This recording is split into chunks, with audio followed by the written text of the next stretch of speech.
Bapak Ibu Saudara yang dikasihi oleh Tuhan Yesus, Shalom. Kita kembali dalam renungan Betani Kebumen. Hari ini saya akan menyampaikan renungan tentang memiliki hati seperti Tuhan.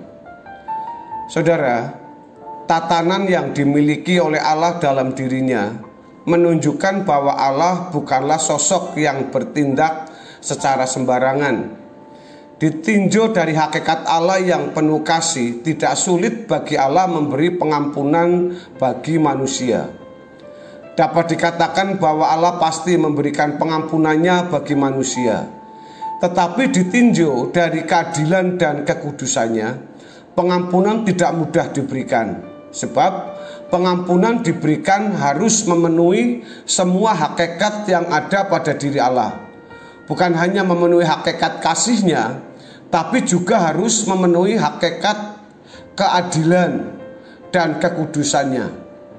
Keadilan dan kekudusan Allah menuntut adanya ganjaran atas kesalahan. Allah tidak dapat mengampuni hanya berdasarkan kasihnya.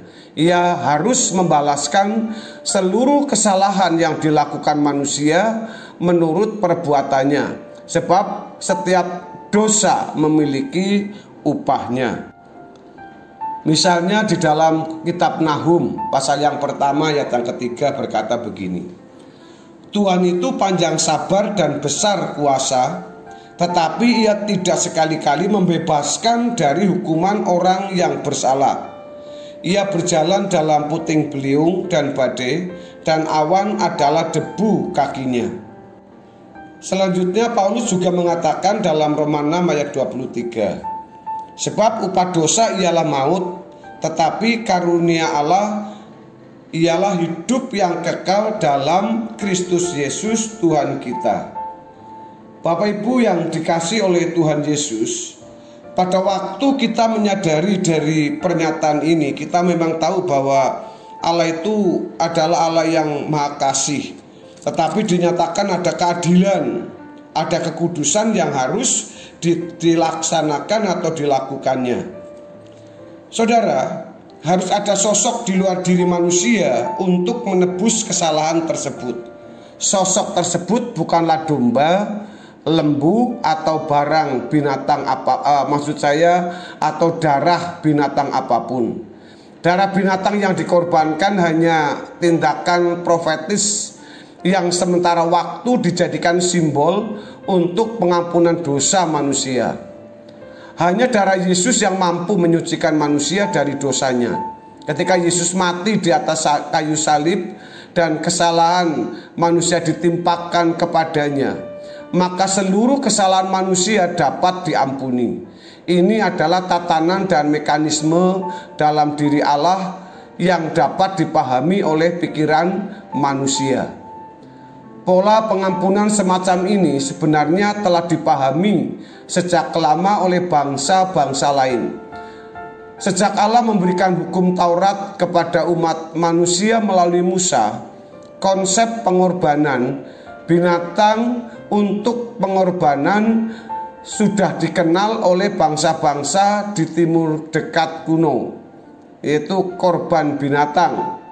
Jadi 1500 tahun sebelum adanya agama Kristen dan 2100 tahun sebelum adanya agama Islam, orang Israel telah mempraktekkan pola pengorbanan ini sebagai bentuk ibadah kepada Allahnya. Diperlukan korban dalam setiap ibadah untuk terlebih dahulu melayakkan manusia yang akan mencari Allah. Hal ini diketahui dan disetujui bersama untuk dalam tata ibadah bangsa Israel dan agama kuno umumnya. Demikian juga saudara, sebenarnya tersirat dalam tatanan pengampunan Allah terhadap manusia adalah tatanan yang dapat dipahami oleh manusia tersebut. Tatanan atau mekanisme pengampunan Allah bukanlah sesuatu yang tersembunyi dan misteri sehingga tidak dapat dipahami oleh manusia.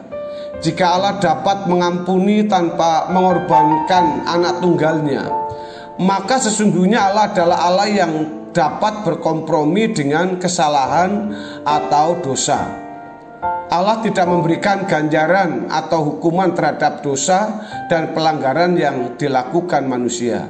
Dengan demikian, saudaraku, Allah menjadi tidak adil. Akan tetapi Allah kita bukanlah demikian. Allah kita tidak dapat berkompromi dengan dosa. Dalam integritasnya yang sempurna, Allah bersedia mengampuni dosa manusia meskipun dengan harga yang mahal, yakni seharga putra tunggalnya, Tuhan Yesus Kristus. Ketika kita memahami hal ini, kita dapat mengagumi kesempurnaan kasih dan keadilan dalam diri Allah. Hal ini tentu berimplikasi kepada bagaimana kita menyambut orang lain. Berangkat dari pengorbanan yang terlebih dahulu ditunjukkan oleh Allah. Saudaraku yang dikasihi oleh Tuhan Yesus, dapat dibayangkan jika Allah tidak berniat menyelamatkan manusia, pasti tidak akan ada peradaban manusia yang begitu luar biasa pada hari ini.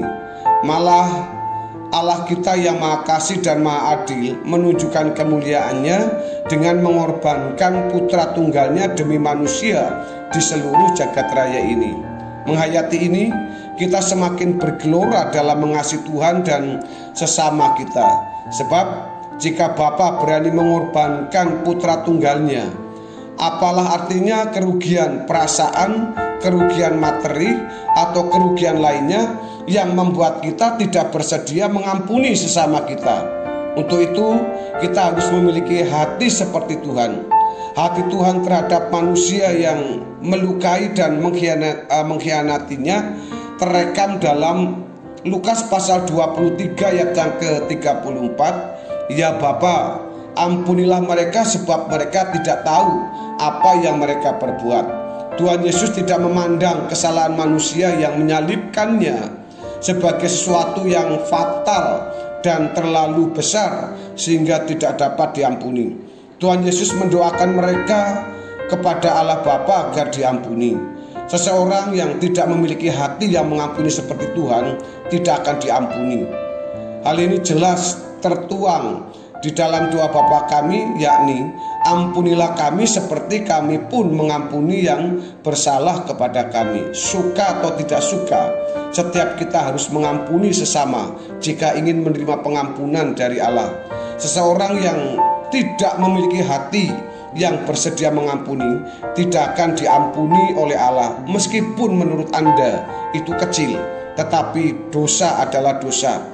Tetapi kalau saudara bisa mengampuni orang yang bersalah kepada Anda, dosa apapun saudara yang pernah diperbuat, ketika saudara datang kepada Tuhan minta ampun kepada Bapa, saudara akan diampuni dan mengalami kelepasan.